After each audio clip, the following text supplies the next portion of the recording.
We're going to be looking at finding equivalent fractions to a half. Now, equivalent fractions are fractions that have a different numerator, a different denominator, but have the same value. So that's two fractions with different numerators, different denominators, but with the same value. So you can have a fraction such as 1/2. Now, a half looks like this. Imagine this was a pizza, and we split the pizza in half. This fraction half looks like this, okay? Now we could have another fraction such as 2/4, okay? Now we're going to split our same pizza up into 4 parts. Because our numerator is 2, it's 2. Now imagining that both of these pizzas were the same size, okay? Someone who gets a half will also get 2/4.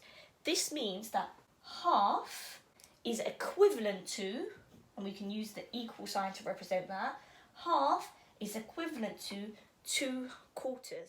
Our job today is to find equivalent fractions to a half. And 1/2.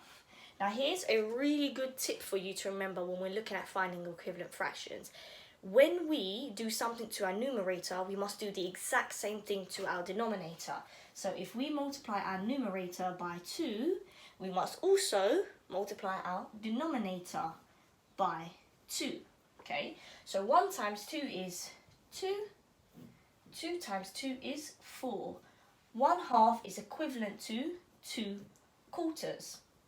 Now you can do this with any number. So you could go half multiplied by 10, multiply by 10.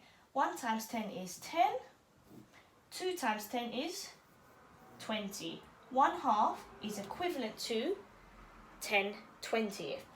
Again, we can do something like this. 1/2 times by 5 times by 5. 1 times by 5 equals 5, 2 times 5 equals 10. 1/2 is equivalent to 5/10.